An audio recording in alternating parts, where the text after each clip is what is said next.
The taxi pulled up to a modest two-story house with emerald shutters, and I checked my watch, nearly 3 in the afternoon. The journey from Cleveland had stretched longer than expected. The driver, a young man with kind eyes, helped me with my weathered suitcases, and I fumbled for my wallet with fingers that weren't as steady as they once were. Standing alone on the sidewalk, I stared at my son Jasper's home. 3 years had passed since I'd last seen him, at my husband Theodore's funeral. My beloved Theodore, gone at 78 from a sudden heart attack. Jasper had flown in for exactly 2 days, just long enough for the ceremony, then vanished again with excuses about urgent work projects. Before we begin, make sure to like and subscribe, and please tell me and others, what's one life lesson everyone should hear before it's too late? Share it in the comments below. Thanks. You understand, don't you, Mom? He'd said, and foolishly, I always did. I understood when he missed Christmas because of deadlines. I understood when he forgot our anniversary because he was traveling. I understood when he didn't call after my hip surgery because his phone was broken. That's what mothers do, we make excuses for the inexcusable. The house looked expensive, brick facade, manicured hedges, 2-car garage. Jasper worked as a civil engineer, and his wife Vivian managed accounts at a marketing firm. 12 years married, no children. I took a shaky breath and wheeled my suitcase toward the front door, its weight containing everything left of my former life. After Theodore died, I couldn't maintain our house on my cashier's pension. The taxes, repairs, utilities, everything became overwhelming. When I called Jasper about my situation, silence stretched between us like a chasm. Finally, he said he'd discuss it with Vivian. 3 days later, you can stay with us temporarily, Mom. Until you find something suitable. The doorbell echoed inside, followed by approaching footsteps. Vivian appeared, a willowy woman with auburn hair and lips that curved into a practiced smile. I'd met her perhaps 5 times over the years, each encounter politely frigid. Beatrice. You made it, she exclaimed with theatrical enthusiasm. Come in, come in. Jasper's still at work. She barely touched my shoulders as she guided me inside, her expensive perfume mixing with something else, impatience, perhaps. The hallway gleamed with polished hardwood, an ornate mirror, fresh orchids on a designer console. Everything whispered of wealth and taste, making me feel shabby in my old coat and sensible shoes. You have a beautiful home, I offered. Thank you. We just renovated. Come, I'll show you where you'll be staying. I expected her to lead me upstairs to the bedrooms, but instead we moved through the kitchen toward the back door. My stomach clenched. I'm afraid we don't have a spare room in the house itself, Vivian explained, opening the door to reveal a neat backyard.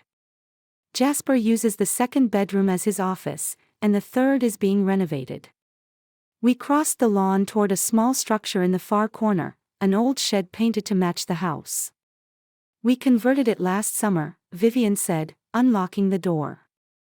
We wanted to make a guest studio but never quite finished. Inside was a cramped space with a narrow bed, small table, chair, and tiny bathroom with a flimsy door. An ancient radiator hunched against one wall. There's heating and Wi-Fi, though the signal can be weak, Vivian noted, watching my face. It's temporary, of course, until we figure out something better. Make yourself comfortable, dinner's at 6 when Jasper gets home. Alone with my suitcase and crushing disappointment, I sat on the creaky mattress. The ceiling bore a spider web in one corner, and the single window overlooked a blank fence. At 75, I felt too old for tears, but the lump in my throat was undeniable. I unpacked my meager belongings. Most had been sold with the house or given away. I hung 2 dresses in the narrow closet and placed Theodore's photograph on the table. His gentle eyes and warm smile gazed back at me.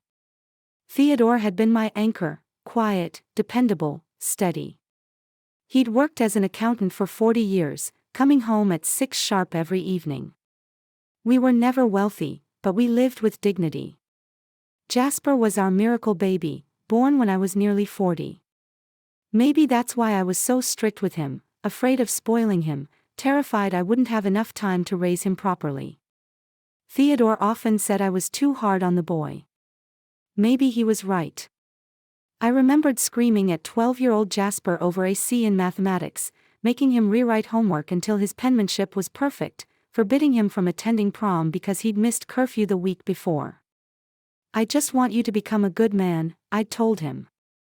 But perhaps I'd only smothered him with my control and expectations. And here was the result. At 75, I sat in a converted shed while my only son barely bothered to take time off work the day I arrived. 2 hours later, I heard a car door slam. Jasper's tall figure passed by the window, walking toward the shed with the expression of someone performing an unpleasant duty. I quickly fixed my hair and smoothed my blouse. "Mom," he said, entering without knocking. "You made it." It wasn't a question, so I simply nodded. Jasper looked exhausted, deeper lines around his eyes, gray threading through his dark hair.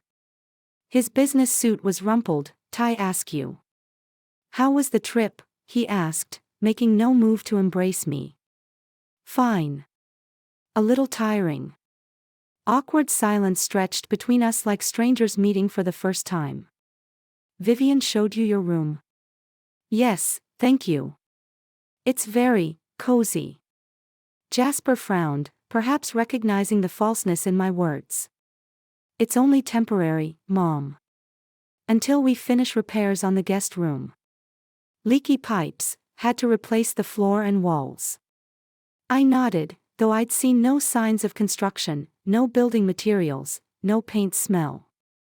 "Well," Jasper said, shuffling uncomfortably, "dinner will be ready in 30 minutes. Vivian made lasagna."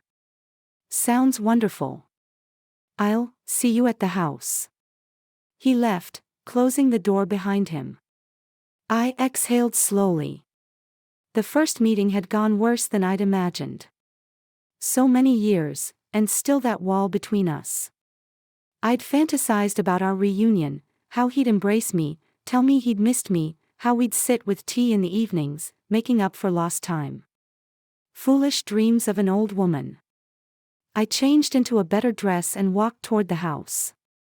As I crossed the backyard, I noticed the grass here wasn't as manicured as the front. A pile of last year's leaves moldered in the corner. Apparently this area wasn't shown to guests. The kitchen door was ajar, and I heard muffled voices. Vivian and Jasper were arguing. I slowed, listening. "You could have at least pretended to be happy to see her," Jasper was saying. "I did pretend," Vivian snapped. "But don't expect me to jump for joy. This was your idea." "My idea? You're the one who said it was an opportunity." "Quiet. She might hear." I coughed and pushed the door open, pretending I'd just arrived. Vivian stood at the stove stirring something, while Jasper sat at the counter with a glass of whiskey. "Ah, Beatrice." Vivian smiled. "Perfect timing. Dinner's almost ready. Can I help with anything?" No. I've got it handled." "Jasper, why don't you show your mother the house?" My son rose reluctantly. "Yeah, sure. Come on, Mom." We toured the living room, leather furniture, glass coffee table, enormous television. Everything looked expensive but impersonal, like a furniture showroom. No books, no family photos, no personal touches. "This is where we usually spend our evenings," Jasper explained. "We watch movies on weekends." The dining room featured a long mahogany table and crystal chandelier. Decorative plates lined the sideboard. "We only eat here on special occasions," Jasper said. "Usually in the kitchen." I noticed an abstract painting on the wall, bright splashes of color that seemed meaningless to me. "Did Vivian choose that?" I asked, nodding at the canvas. "Yeah, she has excellent taste," Jasper replied, pride evident in his voice. Upstairs were Jasper and Vivian's bedroom, bathroom, and what he called his home office. He didn't offer to show me the bedroom, but the office door stood open. I glimpsed a large desk with a computer, bookshelves, and a fold-out couch. "What's that for?" I asked, pointing to the couch. Jasper hesitated. "Sometimes I work late and sleep here so I don't disturb Vivian." I was about to ask about the guest room supposedly being renovated when Vivian called us for dinner. At the kitchen table, Vivian served lasagna and poured wine for herself and Jasper, mineral water for me. "To family reunions," she said, raising her glass. We clinked glasses. The lasagna was delicious but too spicy for me. I washed it down with water, feeling warmth spread through my body. "How do you like our humble home, Beatrice?" Vivian asked with a smile that felt like a challenge. "It's beautiful." "It must have cost quite a lot." "We work hard," Jasper said curtly. "Of course, dear. I can see you've accomplished a great deal." The conversation limped along, platitudes about weather, my trip, Jasper's work. We avoided the past as if by unspoken agreement not to touch painful subjects. "How did the house sale go?" Jasper asked as we finished dessert, store-bought apple pie. "I already sold it. 2 weeks ago." "You did?" Jasper perked up. "Did you get a good price?" I saw Vivian shoot him a warning glance. "Enough," I said evasively. "I've paid off my debts and have a little left to live on." "So you're not short of money then?" Jasper continued, ignoring his wife's disapproving look. "I wouldn't say that. My pension is small, and the money from the house is all I have." "But still, how much?" Jasper insisted. "Just so I know you're secure." I told him the amount, a decent sum for a modest house in an unremarkable Cleveland neighborhood. Jasper's eyes sparkled, and Vivian nodded slightly. "And where do you keep that money?" Jasper asked casually. "In the bank. Some in savings, some in securities. Theodore always said not to put all your eggs in one basket." "Your father was a wise man," Vivian said, turning to Jasper. "By the way, honey, did you remember the car payment is due tomorrow?" Jasper's face darkened. "No, I didn't forget. We'll figure it out." "Are you having financial difficulties?" I asked, remembering their earlier conversation. "No, not at all," Jasper said hastily. "Just a temporary cash flow problem." "We all have those," I agreed. "Theodore always saved for rainy days. He said you should have at least 6 months' expenses set aside." "That makes sense," Vivian nodded. "Too bad we don't always follow that advice." After dinner, I offered to help with dishes, but Vivian declined, mentioning their dishwasher. Jasper retreated to watch sports, and I, feeling exhausted, decided to return to the shed. "Good night," I said from the kitchen doorway. "Good night, Beatrice," Vivian replied without turning from the sink. "Breakfast is at 8 if you're up early." Back in the shed, I turned on the dim overhead bulb and sat on the bed. The walls were thin, I could hear crickets chirping nearby. I undressed, washed my face in the tiny sink, and got into bed. The mattress was hard, the pillow too high. Through the small window, I saw a dark sky with no stars.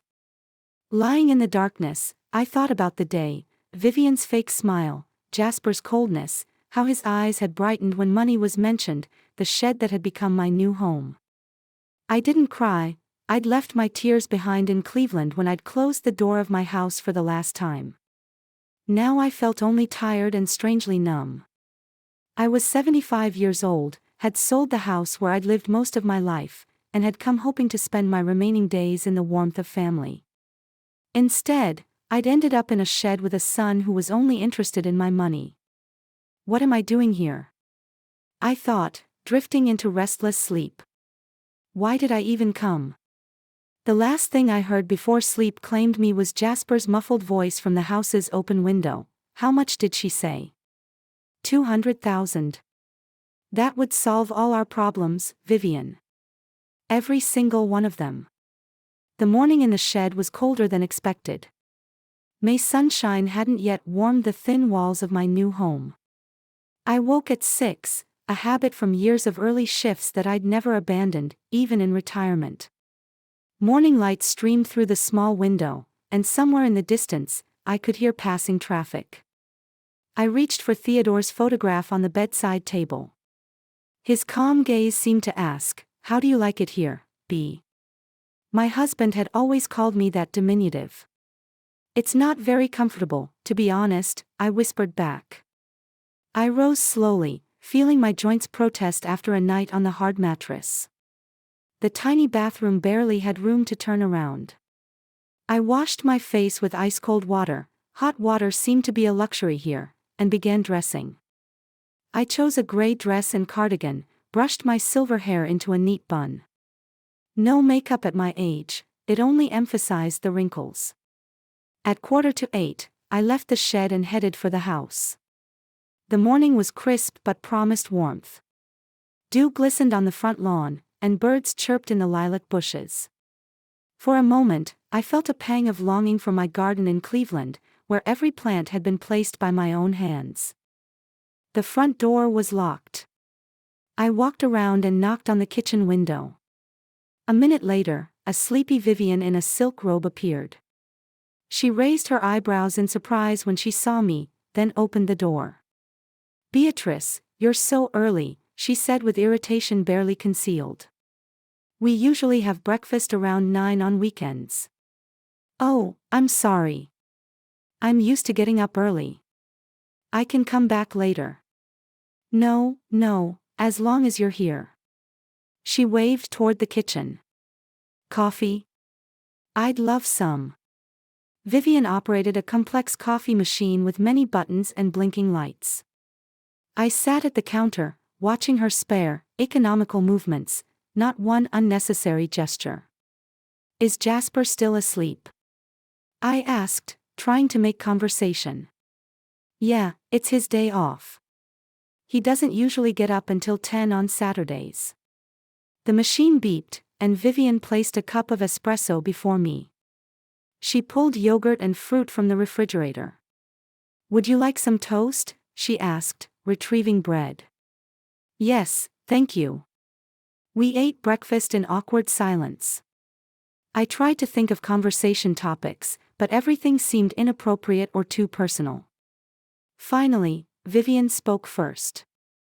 "How did you sleep in the guest house?" Guest house, interesting terminology for a shed. "It was fine, thanks," I lied. "Just a little cold in the mornings." "Oh yeah, the heater's not very efficient. Jasper was going to replace it but couldn't get around to it." She said it as if it were an insignificant detail, not the comfort of an elderly person. "It's okay. I'm used to cooler weather." Vivian nodded, clearly losing interest. She pulled out her phone and began scrolling, occasionally frowning. At one point, she cursed quietly. "Is something wrong?" I asked. "No, just." She hesitated. "There was a problem with a loan payment. The bank sent a notice." She said it casually, but there was calculation in the look she gave me. "A home loan?" "No, in Jasper's car. He bought a new Audi last year." She sighed. Maybe it wasn't the smartest decision given our financial situation. I remained silent, not knowing what to say. The way I saw it, if you couldn't afford a car, you didn't buy one. That's how we were raised. "Do you have financial difficulties?" I asked directly. Vivian hesitated, as if deciding whether to be frank. "To be honest, yes," she said finally. "Jasper invested in a friend's project, some kind of tech startup. It was supposed to be a goldmine, but it went bust. We lost almost 100,000. I nearly choked on my coffee. $100,000, Theodore and I had never saved that much in our entire lives. And then there were medical bills, Vivian continued. Jasper had back surgery last year. Insurance covered part of it, but we still owed a lot. She gave me a meaningful look. But we'll get through it, she added with a strange smile. We always have. By 11, Jasper came downstairs, sleepy and unshaven. He seemed surprised to see me in the kitchen. Mom, how long have you been here? Since 8, Vivian answered for me. Your mother's an early bird. Jasper nodded and headed for the coffee machine. He looked older than his years, wrinkles around his eyes, thinning hair, a small paunch above his pajama waistband. I suddenly realized I didn't know this man at all. My son, my flesh and blood, yet a complete stranger. What are your plans for today? He asked, sitting with his coffee. It was clearly Vivian's question, but I answered anyway. I thought I'd look around a little, maybe walk to the nearest store. There's a store 3 blocks away, Jasper said, but it's supposed to rain today. Why don't you stay home? Home, an interesting choice of words for a shed in the backyard. I'm not sugar, I won't melt, I smiled. I've been going to work in all kinds of weather my whole life. Whatever you say, Jasper shrugged. He turned to Vivian. Did you talk to the bank? Yes, she said quietly. They've given us a 2-week extension, but then it's either pay up or. She gave him a meaningful look, then glanced at me. I pretended not to notice the silent exchange. I'm going to get ready for my walk, I said, rising from the table. Mom, wait, Jasper said suddenly. Did Vivian tell you about our financial difficulties? A little bit, I answered cautiously. You see, we're in a bit of a bind right now. He looked at his wife as if seeking support. This startup was supposed to be very profitable. My friend Gordon is a smart guy, he had a great idea. Who knew it would turn out like this? Sometimes investments don't pay off, I said neutrally. Exactly. Jasper brightened. But we're really struggling right now. The bank is threatening to repossess the car if we don't make payments, and then there are credit cards. Basically, we're in a deep hole. He stopped, looking at me expectantly. I realized what he was getting at but decided not to make it easier. That's very unpleasant, I said. I hope you can find a way out. Actually, Mom, Jasper cleared his throat, I was wondering if maybe you could help us. Temporarily, of course. Just to get out of this hole. We'd pay it back as soon as things got better. Here it was, the first attempt. How much do you need? I asked. 30,000 would solve most problems, Vivian answered quickly. We'd pay off the most pressing debts. 30,000, almost a sixth of all the money I had left. That's a lot of money, I said slowly. We know, Jasper added hastily, and we're very grateful that you're considering it. I hadn't said anything about considering it, but he was already thanking me, a typical manipulator's trick to assume agreement. I need to think about it, I said. It's all I have saved for my old age. Of course, Mom, Jasper smiled tensely. There's no pressure. Just, the sooner the better. The bank won't wait forever. I nodded and walked out, feeling their gazes burning into my back. Back in the shed, I sat on the bed and took a deep breath. So here we go, the first attempt to get my money. And I was sure it wouldn't be the last. The day passed in dreary uncertainty. I did go to the store, bought some groceries for myself. I didn't want to be a burden by eating their food. When I returned, Jasper was rummaging in the garage while Vivian read a magazine on the back porch. Both pretended not to notice me. That evening, as I cooked a modest dinner on the small hot plate in the shed, there was a knock at the door. It was Jasper. Hi, Mom. Can I come in? I nodded, and he squeezed into the cramped space. He smelled like beer. Listen, about our conversation today, he began. I didn't mean to pressure you. I understand. It's just that we're in a really tough situation, and you're the only one we can turn to. He sat in the only chair while I remained standing by the stove, stirring my oatmeal. I'll think about it, Jasper. Thanks, Mom, he smiled. By the way, how do you like it here? Are you comfortable? It's fine, I said, not wanting to complain. It's just cold in the mornings, and the water's barely warm. Yeah, there's a problem with the water heater. I'll see what I can do. He looked around. You know, it costs money to run this place too. Electricity, water, especially if you use the heater 24/7. There it was, the second move. A hint that I should pay for my living expenses. I can contribute to the costs, I said evenly. How much do you want for rent? Jasper looked confused, he obviously hadn't expected such directness. No, Mom, that's not what I'm saying. I'm just saying everything is expensive right now. He stood up. Well, I won't interrupt your dinner. Good night. He left, leaving me with a bitter taste. The tactic was clear: ask for a large sum first, then apply pressure by insinuating I was a burden. I finished making my oatmeal, but my appetite was gone. The next morning, I decided not to go to the house for breakfast. Instead, I had tea and cookies I'd brought from the store and read a book, an old volume of Dickens, Theodore's favorite author. Around noon, Vivian appeared at the shed door. She was dressed for going out, elegant dress, heeled shoes, flawless makeup. Beatrice, Jasper, and I are going to a barbecue at a friend's house. Would you mind being alone until tonight? Of course not. Have a good time. Thank you. She paused in the doorway. By the way, did Jasper talk to you yesterday about our situation? Yes, he did. And what did you decide? I could hear the impatience in her voice. I'm still thinking, Vivian. She pressed her lips together. I understand, but you know, if my mother-in-law were in a difficult situation, I wouldn't hesitate for a minute. Another appeal to my conscience. I don't doubt it, Vivian, but 30,000 is no small thing to me.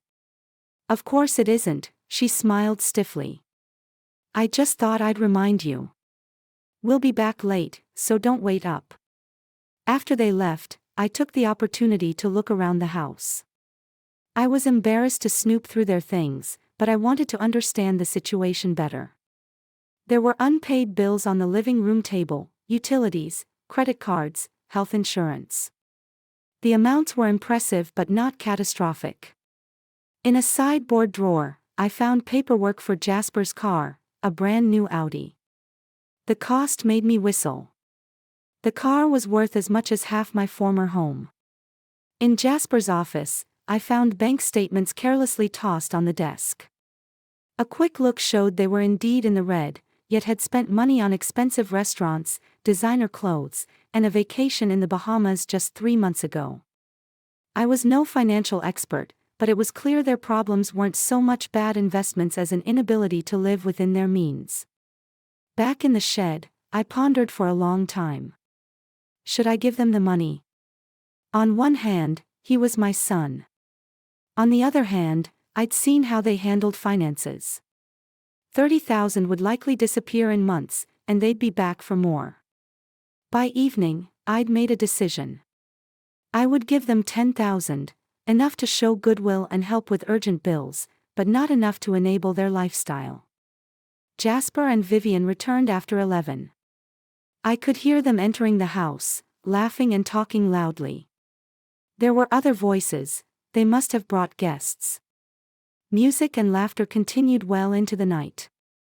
Monday morning, Jasper left for work early while Vivian stayed home. She worked remotely 2 days a week. Around 10, I knocked on the house door. Vivian opened it, holding a coffee cup, looking tired after the previous night's party. Good morning, Beatrice. Do you need anything? I wanted to talk about money, I said bluntly. She instantly perked up.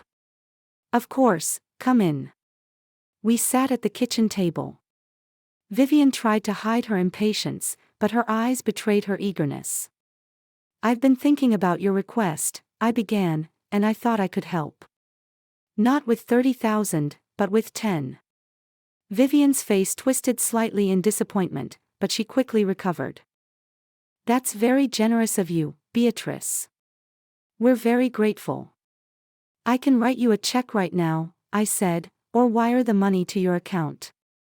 A check will be fine, she said quickly. I'll deposit it today. I pulled out my checkbook and wrote a check for $10,000. As I handed it to Vivian, I felt a pang of regret, not about the money, but about the fact that our relationship had come down to this. I hope this helps with your most urgent problems. Absolutely, Vivian said, folding the check neatly and tucking it into her pocket. You have no idea what a gift this is to us. But I did know. And I also suspected this was just the beginning. The next day, Jasper visited my shed after work. He was unusually animated and even brought a bottle of wine. Vivian said, "You've been a big help, Mom," he said, uncorking the bottle. I don't know how to thank you. You don't need to thank me. You're my son. We had a glass of cheap wine, not the quality I was sure Jasper and Vivian were accustomed to. He talked about work, future plans, how they were going to climb out of their financial hole. I listened and nodded, but I could sense the falseness in every word. Over the next few days, I noticed a change. Vivian started dropping by with tea, asking how I'd slept, if I needed anything. Jasper fixed the leaky faucet in the shed bathroom and brought a new heater, old but better than the previous one. This performance of caring was so obvious it made me uncomfortable. They were tending to me like a hen that laid golden eggs, and I knew another request would soon follow. It didn't take long. A week after my first donation, Jasper invited me to the house for dinner. Vivian cooked a roast, my favorite dish, which she couldn't possibly have known but pretended to remember. Over dessert, Jasper cleared his throat and exchanged a look with his wife. "Mom, there's something we wanted to discuss with you." "Yes." I put down my spoon. "Your help has been invaluable, really. We were able to pay off the most urgent debts." "I'm glad to hear that. But you see, that was just the tip of the iceberg," he sighed. "We're still having problems with the mortgage. The bank is threatening to foreclose if we don't catch up on the arrears." "How much do you need this time?" I asked bluntly. Jasper looked embarrassed by my directness. 25,000 more. That would cover the arrears and give us a few months' breathing room. I stayed silent, considering the situation. On one hand, I didn't want them to lose their house. On the other hand, I saw this was the beginning of an endless spiral, 25,000 today, 50,000 tomorrow, and eventually all my savings. "I have to think about it," I said finally. "Of course, Mother," Jasper nodded, "but not for too long, if possible. We don't have much time." "Beatrice, we realize we're asking a lot," Vivian added, "but this is our home. We don't want to end up on the street." I remained silent. The thought of them losing their house bothered me, but what bothered me more was their attitude toward money and toward me. Around midnight, I heard voices from the side of the house. The window was ajar, and the warm spring breeze carried fragments of conversation. Jasper and Vivian were sitting on the back porch, sipping drinks. They couldn't see me in the darkness of the shed, and I unwittingly became witness to their conversation. "Do you think she'll give us more?" Vivian asked. "She should," Jasper said confidently. "She's my mother. Besides, where else would she go?" "I don't know." She didn't seem too convinced. "It's a tactic," Jasper chuckled. "She wants us to beg. Old people like to feel needed." I felt like I'd been punched in the stomach. Old people. Where could she go? I wasn't a mother to them, I was an ATM. What if she says no? Vivian asked. Then I'll have to push harder. Jasper sipped his drink. Hint that if she doesn't help, she might need to look for another place to live. You think that'll work? I'm sure it will. She's got nowhere else to go. She has no one but us. Besides, I'm the only heir. Sooner or later, all that money will be ours anyway. Vivian laughed. Hopefully sooner rather than later. She doesn't look well. I bet the old woman won't last long in that shed, will she? They laughed together, and the sound sent an icy wave through me. So that's how they saw the situation: squeeze all the money out of me, then wait for me to die. We'll have to get her to give me power of attorney, Jasper continued. To have access to all her accounts.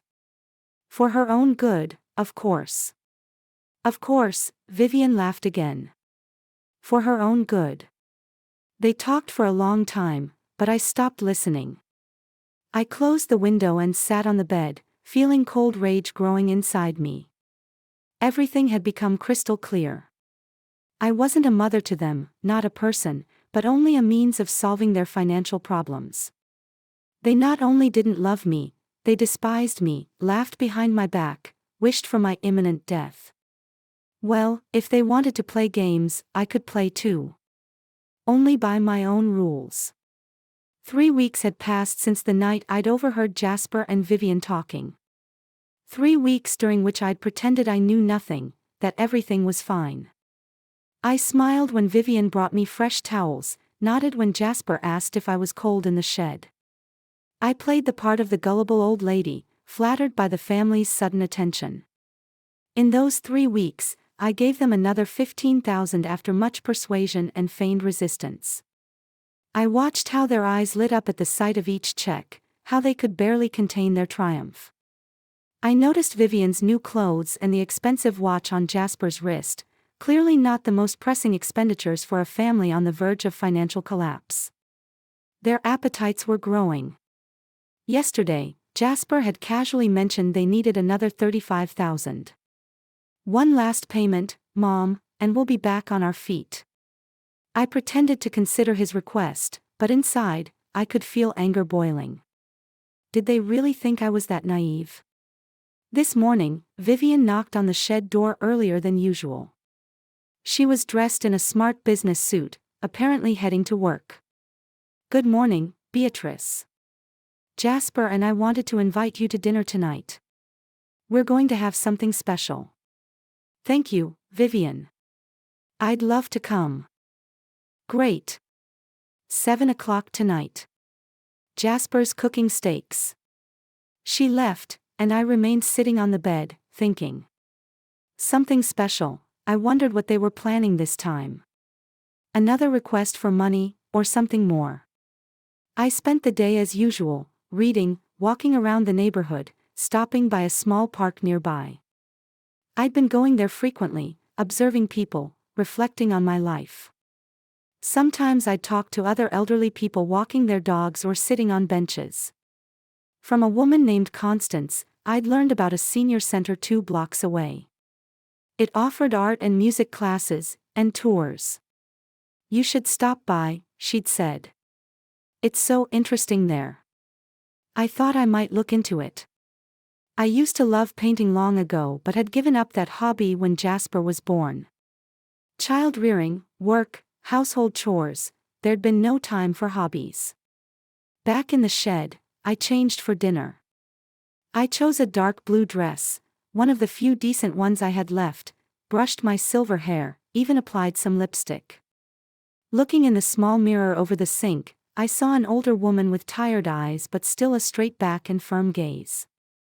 A mother who had been betrayed by her own son, but also a woman who hadn't yet said her last word. At 7 sharp, I knocked on the house door. Jasper opened it, smiling, wearing an apron over his shirt. Mom, come on in. The steaks are almost ready. The house smelled of grilled meat and expensive perfume. Vivian was already seated at the table, dressed in an elegant black dress, a glass of red wine in her hand. Beatrice, you look lovely, she said with a smile that didn't reach her eyes. Thank you, Vivian. You too. I sat at the table, and Jasper poured me wine, expensive, judging by the label. I mentally noted that for people on the verge of financial ruin, they were quite lavish with alcohol. Dinner began with casual conversation about weather, Jasper's work, Vivian's new project. They were unusually attentive, serving me the best portions, refilling my glass. I smiled and maintained the conversation, but inside I was wary. It was like a scene from a movie where villains lull their victim into complacency before attacking. Mom, Jasper began as we moved to dessert, store-bought cheesecake. Vivian and I have been thinking a lot about your situation. My situation? I raised an eyebrow.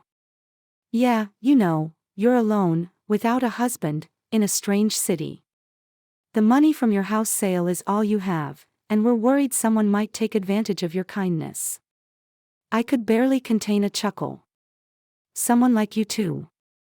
That's very thoughtful of you. We're thinking about your future, Vivian interjected. We're thinking about how to ensure you have a peaceful old age without financial worries. Jasper nodded and pulled a folded paper from his pocket. Mom, our company lawyer and I have prepared a document. It's a power of attorney to manage your finances. Here it was at last, they were showing their true intentions. Power of attorney. I pretended to be surprised. Why? For your safety, Jasper answered quickly. You see, at your age, it's easy to fall victim to fraud or make bad financial decisions. With this power of attorney, we'd be able to handle your money. You mean manage it, I said, looking him straight in the eye. Not manage, help manage it, Jasper corrected. We'd make all major decisions together. Liar. I'd glimpsed the document, a standard power of attorney giving complete control over the principal's finances. And what exactly do you plan to do with my money? I asked, sipping my wine. Jasper and Vivian exchanged glances. Well, for starters, we were thinking of consolidating all funds into one account, Jasper said. For ease of management. Into your account. Into a joint account, Vivian answered quickly. You'd have access at any time. But we all knew that was a lie. Once I signed this power of attorney, I'd never see my money again. So you want me to give you control of all my money and valuables? Not transfer, Jasper corrected, clearly annoyed by my bluntness. And how is that different from handing it over? Mom, you don't understand. No, you don't understand, Jasper. I let my anger slip for the first time. I may be old, but I'm not feeble-minded. I understand exactly what you're trying to do. Jasper's face changed. The mask of the caring son fell away, revealing cold irritation.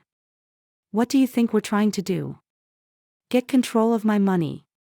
You've already bilked me out of $25,000 under the guise of financial difficulties. Now you want to get your hands on the rest. Vivian turned pale, and Jasper flushed with anger. How dare you, he hissed.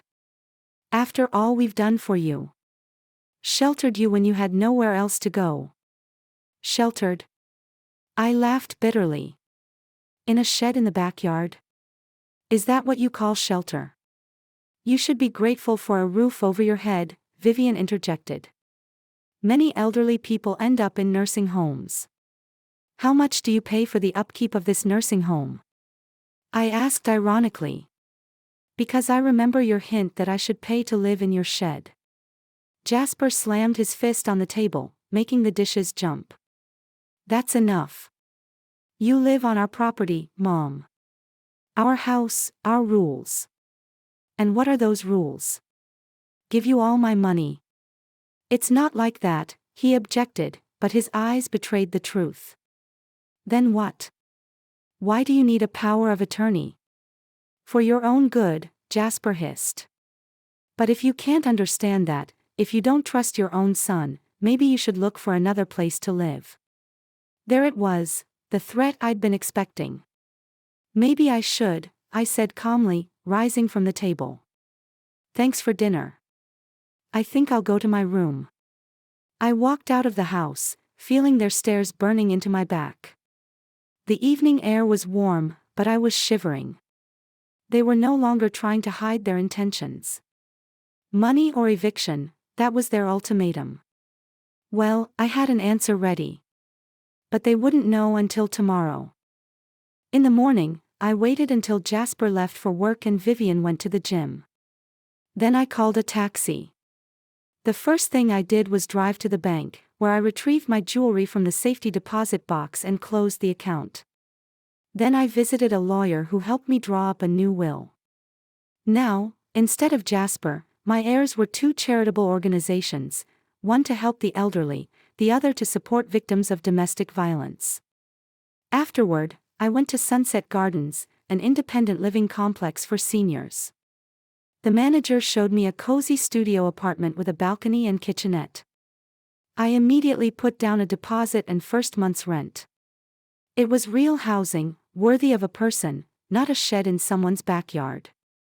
Back at Jasper's house, I started packing. There wasn't much, 2 suitcases and a duffel bag.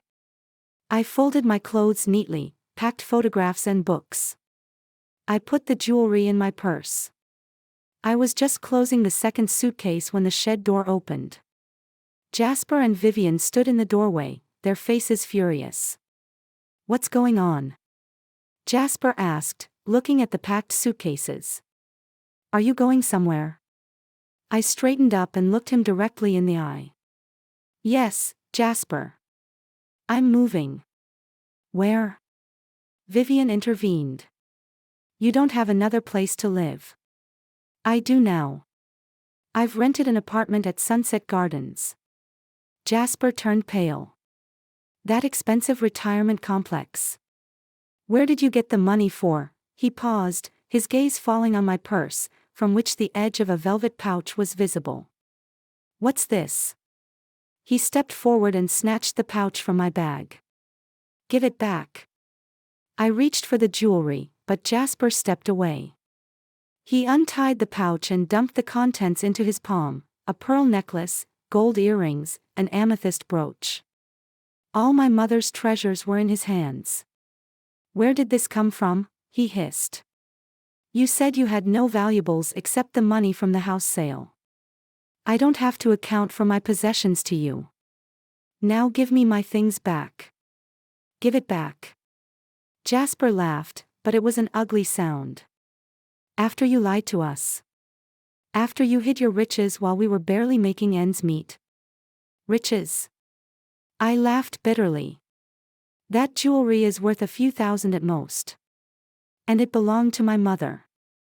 Still, it's a family heirloom. Jasper exclaimed. It should stay in the family. Family? I repeated. Where was your family when you put me in the shed? Where was your family when you were discussing how to swindle me out of all my money? Where was your family when you said the old woman wouldn't last long? Jasper turned even paler. Were you eavesdropping? There's no need to eavesdrop when you're shouting across the yard after a few glasses of wine. Vivian stepped forward, her face contorted with anger. You can't just leave, Beatrice. We took you in when you had nowhere else to go. And I'm grateful for that, I said. So grateful that I gave you $25,000 for 3 weeks in a shed. I thought that was more than generous. Jasper clenched his fist, still holding my jewelry. You changed your will, didn't you? He asked suddenly. Disinherited me? I didn't answer, but my face must have betrayed the truth. How could you do such a thing? He shouted, throwing the jewelry on the floor. I am your son. Your only child.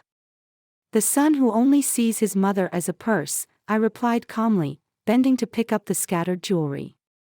The son who put me in a shed and waited for me to die so he could inherit. That's not true. Vivian also raised her voice. We took care of you. You took care of my money, I corrected, gathering the jewelry. And that's all you cared about. Jasper grabbed my arm, his fingers digging into my skin. You can't just walk away. Not after everything we've done for you. I freed my arm and straightened up, looking my son in the eye. I can, Jasper. And I am leaving. I'll have a taxi pick me up tomorrow morning, and you'll never see me again. How could you do that? He shouted again, this time with desperation in his voice. Disinherit me. Hide the jewelry. Leave without warning.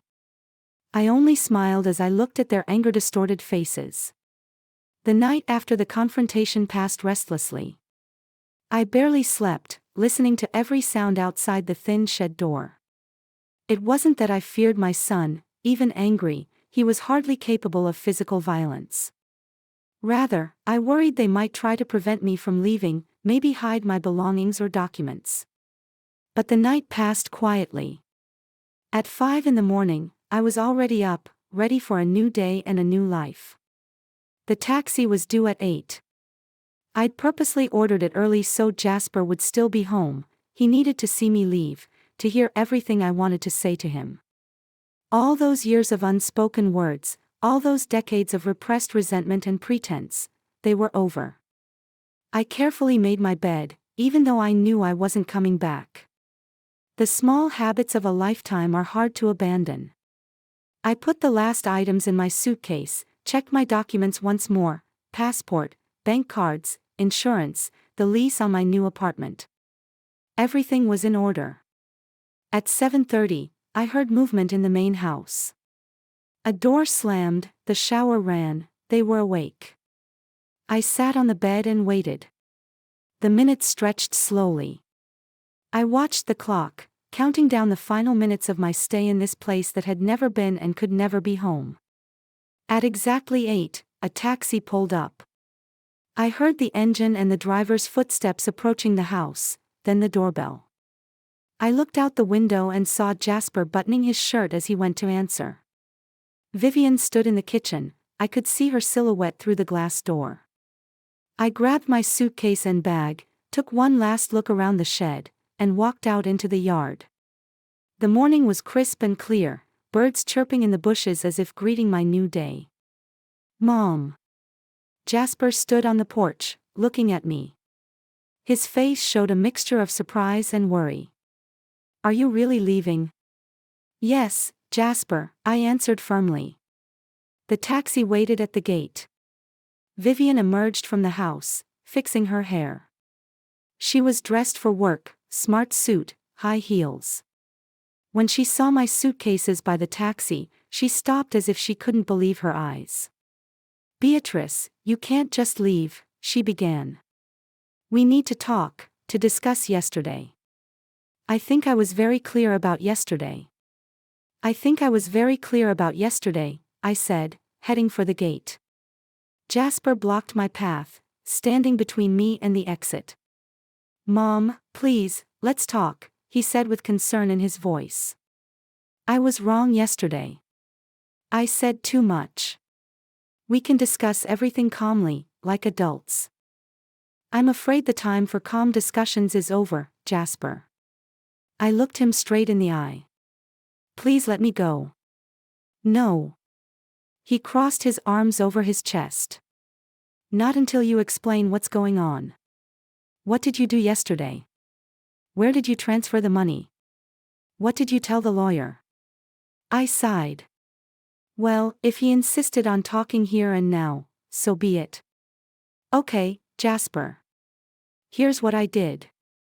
I closed the Wells Fargo account and moved all the money to another bank. I changed my will so my heirs are now 2 charities, not you. I took the family jewelry out of the safety deposit box and rented an apartment at Sunset Gardens, where I'm headed now. Jasper's face went pale. He clearly hadn't expected such candor. You can't disinherit me, he blurted out. I am your son. I'm your only child. I can, Jasper. And I did. But why? His voice trembled. What did I do? What did you do? I laughed bitterly. You put me in a shed like a useless thing. You manipulated me to get my money. You discussed with your wife how I wouldn't last long. You tried to get me to sign a power of attorney to access all my savings. And you're still asking what you did? Vivian stepped closer, her face showing panic. Beatrice, you've got it all wrong, she began. We really wanted to help you with financial management. At your age, it can be difficult. Spare me the hypocritical explanations, Vivian, I cut her off. I understood perfectly. I was just a means of solving your financial problems, a source of money, nothing more. That's not true. Jasper exclaimed. You're my mother. I care about you. Do you? I couldn't hold back a bitter laugh. Is that what caring looks like? You know, Jasper, for years I blamed myself for our bad relationship. I thought I was too strict a mother, that I demanded too much of you. But now I see I'm not the problem. The problem is you, your selfishness and callousness. Jasper looked as if I'd slapped him. He opened his mouth to say something, but no words came. Beatrice, Vivian intervened, we recognize the shed isn't the best place to live. We can convert the guest room for you, or even give up our bedroom and move downstairs. I looked at her in disbelief. Do you really think this is about comfort? About where I sleep? It's not about that, Vivian. It's about attitude, the way you've treated me from the beginning. We can fix this, Jasper said quickly. Give us a chance, Mom. Come back, and we'll show you how much we really care about you. There was desperation in his voice, but I saw the truth in his eyes, not remorse, but fear. Fear of losing access to my money, to the inheritance he'd been counting on. No, Jasper. It's too late for second chances. I've already made my decision. I tried to walk around him, but he blocked my path again. You can't just walk away, he said, anger creeping into his voice. I won't let you. Jasper, my voice grew harsh, if you don't let me go right now, I'm calling the police. Do you really want it to come to that? It worked. He stepped back, his face contorted in a grimace of impotent rage. You'll regret this, he hissed. When you're alone in your expensive apartment with no family, no support. I'd rather be alone than with a family like this, I replied calmly and walked toward the gate. The taxi driver, an elderly man with a gray mustache, was already waiting. He took my suitcase and opened the car door. Wait! Vivian shouted, running up to me. Beatrice, you can't do this to us. We were counting on your money. We have debts, loans. There it was, the truth at last, unadorned by hypocrisy. My money is my money, Vivian, I said firmly. Not yours, not Jasper's. It's mine, and I'll use it as I see fit. But we're family, she was almost shouting. Family is supposed to help each other. Family is as much about giving help as receiving it, I replied. Have you ever thought that I'm a human being too? That I have feelings, desires, needs? No, to you, I was just a source of money. And now that it's gone, you're panicking. Jasper came closer, his face twisted with anger. You're just getting back at me, aren't you? For not being the perfect son, for not calling often enough, for not coming for holidays. No, Jasper, I shook my head. I'm not taking revenge. I'm finally starting to live for myself. And I'm protecting what's mine. You're selfish, he spat. You've always been selfish. All you ever think about is yourself. I smiled bitterly. It's funny, coming from you. All my life, I've lived for others, for your father, for you. Working 2 jobs so you could attend good schools, denying myself everything so you could have the best. And this is how you repay me. You were a terrible mother. Jasper shouted, losing control.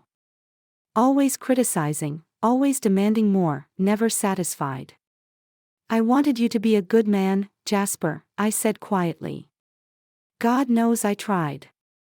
But I guess I failed. The words seemed to strike him. He turned pale and stepped back. You have no right to judge me, he hissed. You have no idea what I've been through. Do you have the right to judge me? I asked. Have you ever thought for a minute what I've been through? How does it feel to be widowed after 40 years of marriage? To sell a house full of memories. To move in with a son who puts you in a shed and sees you only as a walking purse. For a moment, something flashed in his eyes, shame, maybe, but it vanished quickly, replaced by cold determination. If you leave now, he said quietly, you may never come back. Never. I'll cut you out of my life. You cut me out of your life long ago, Jasper, I replied calmly. You just didn't bother to tell me. I got into the taxi and closed the door. The last thing I saw was the frozen figures of Jasper and Vivian in the driveway, standing like statues, staring after the car that carried away their hopes of easy money. Family problems? The driver asked, pulling into traffic. Yes, I answered briefly. It happens. Where are we going, ma'am? Sunset Gardens, please. As we drove through the morning streets, I looked out at the waking city, people hurrying to work, mothers taking children to school, elderly people walking dogs. Ordinary life continues as it always did. And somewhere in the midst of this flow, I would now find my place, not as an appendix to my son, not as a powerless old woman in a shed, but as an independent person with my own life. Thoughts of the confrontation swirled in my head. I remembered Jasper's face contorted with anger, Vivian's desperate attempts to convince me to stay, their unconcealed panic at losing access to my money. Did it hurt? Yes. Was it disappointing? Absolutely. But there was also something liberating about it. All the cards were finally on the table, no pretense, no false smiles, no empty promises. We're almost there, ma'am, the driver said, turning onto a quiet, tree-lined street. Sunset Gardens looked even more attractive in the morning light, neat buildings nestled in greenery, well-maintained walkways, elderly people sitting on benches or strolling the grounds. The place radiated tranquility and dignity, exactly what I'd been missing at my son's house.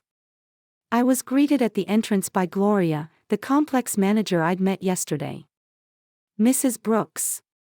You're here sooner than expected. Your apartment is ready, but if you need help with your things. Thank you, Gloria, but I can manage. I don't have much luggage. Then let me walk you up. Welcome to Sunset Gardens. We went to the second floor, and Gloria opened the door to my new apartment. It was bright and cozy, a living room with a small kitchen area, bedroom with a comfortable bed, bathroom with safety rails. The balcony overlooked a park where children from the neighboring school were playing. I hope you'll like it here, Gloria said.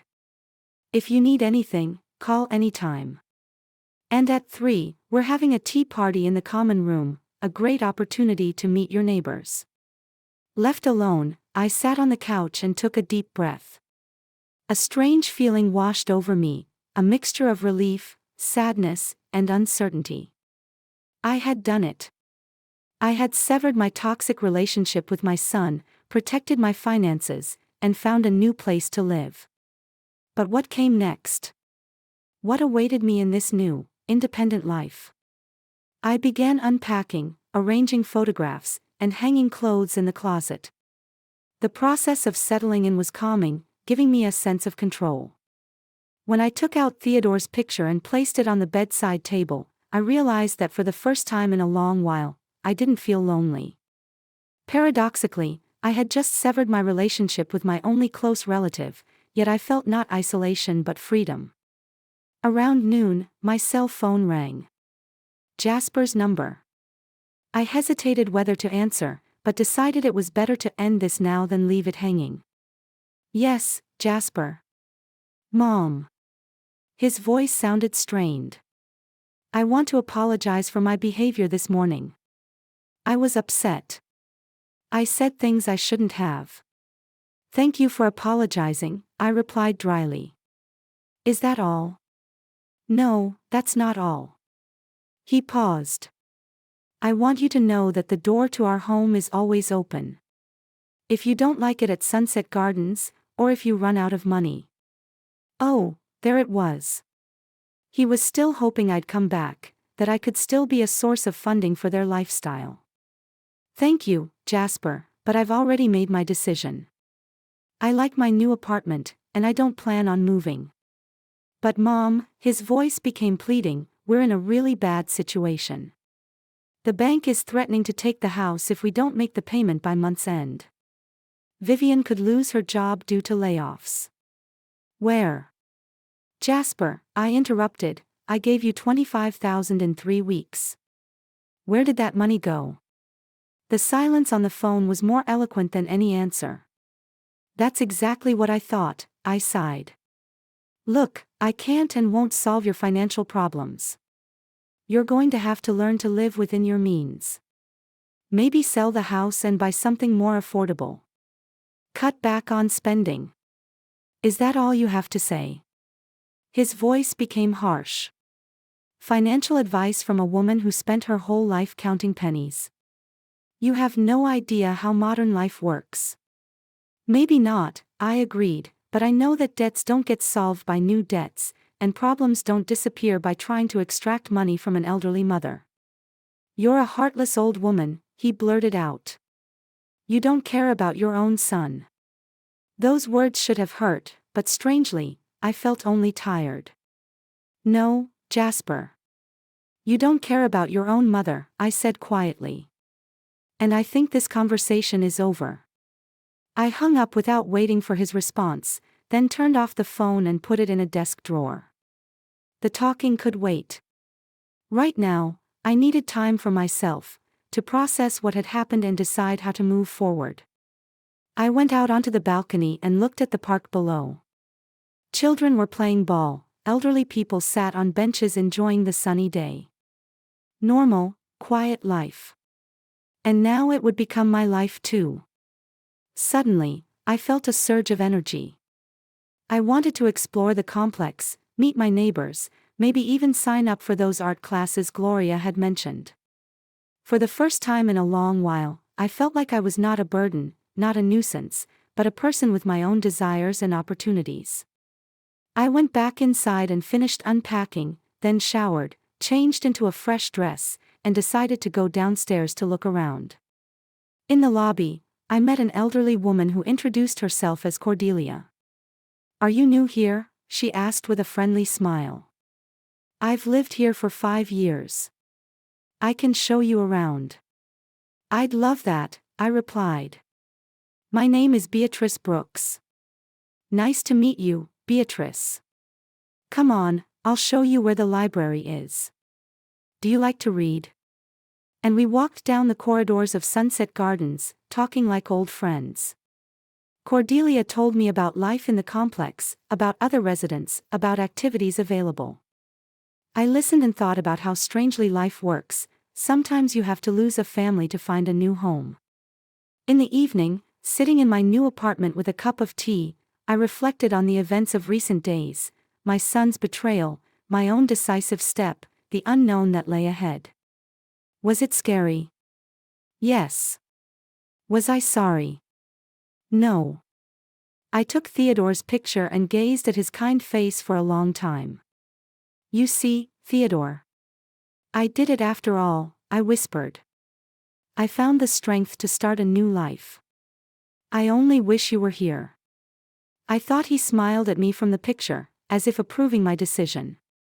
Maybe it was a trick of light, maybe something more. Either way, for the first time in a long while, I felt peace and hope that even at 75, life can open a new chapter. It had been a month since I'd moved to Sunset Gardens. It's amazing how quickly one can adapt to a new life. My small second-floor apartment now felt like a real home. I'd arranged my few belongings, bought houseplants and new curtains. In the mornings, I drank coffee on the balcony, watching the park below come to life. In the evenings, I read books from the local library or watched old movies on television. But most importantly, I was no longer alone. Sunset Gardens housed dozens of seniors like me, many seeking companionship. Cordelia, the woman who'd first welcomed me, became a true friend. She was 78, widowed for 10 years, with 2 grown daughters living in other states. We often walked together, had lunch at a nearby cafe, or simply sat in the common room talking about everything. "You know, Beatrice," she said to me one day, "you've changed so much this month. When you first arrived, you looked so lost. Now you look radiant." "Really?" I smiled, flattered by her words. "It's probably because I feel free. I don't feel like a burden anymore." "Oh, I understand," Cordelia nodded. "When my George died, the children wanted me to move in with them, with good intentions, of course. But I refused. I didn't want to be the grandmother sitting in the corner knitting socks. I wanted to be me. It was exactly that feeling of being myself that I rediscovered every day. In Jasper's shed, I'd been just an old woman, an inconvenient addition to the family. Here, I was Beatrice Brooks, an individual with her own interests, desires, and opinions. One Wednesday afternoon, while browsing the bulletin board in the lobby, I saw information about a beginner's drawing class held at a nearby community center every Saturday. I stood before the announcement, hesitant. Once upon a time, long ago, I'd loved to draw, before marriage, before Jasper, before all the life that had swept me into its routine.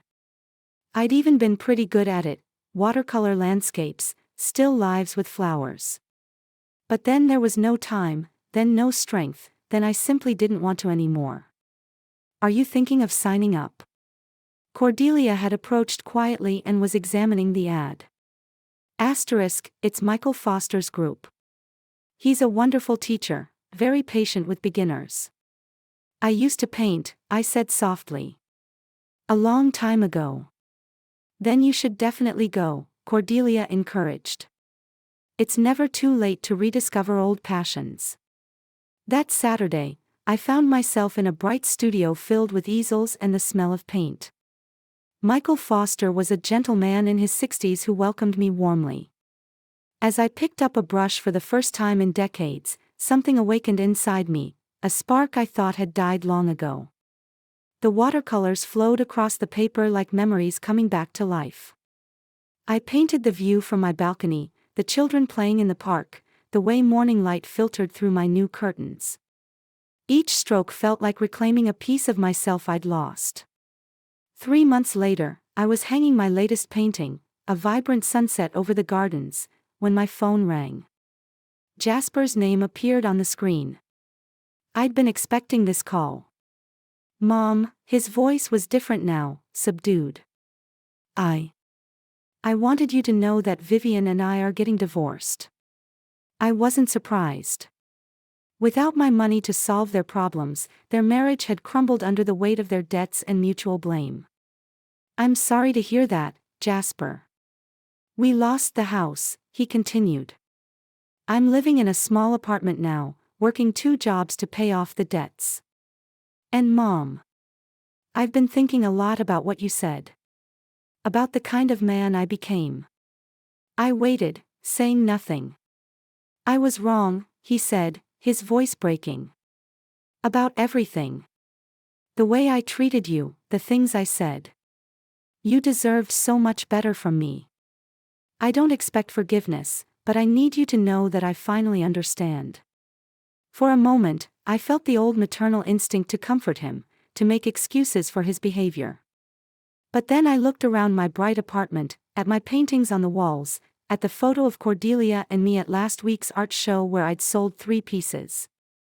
"Thank you for saying that, Jasper," I said gently. "It means more than you know. Is there any chance we could start over?" "Not for money," he added quickly. "I know I have no right to ask for that. But maybe we could try to be a real family." I considered his words carefully. The hurt was still there, but so was something else, the wisdom that comes with age and the peace that comes with self-respect. Perhaps, I said finally. But it would have to be different this time. Equal. Honest. No expectations except mutual respect. I'd like that, he whispered. I'd like that very much. After we hung up, I sat on my balcony watching the sunset paint the sky in brilliant oranges and purples. Tomorrow I would start a new painting, maybe of this very moment, when forgiveness felt possible but not necessary, when love could exist without sacrifice, when an old woman finally learned that her worth wasn't measured by what she could give others, but by how fully she could live her own life. I raised my teacup in a toast to Theodore's memory, to my new friends, to the art that had saved my soul, and to the beautiful truth I discovered at 75, it's never too late to come home to yourself. The phone rang again, Cordelia, reminding me about tomorrow's painting class.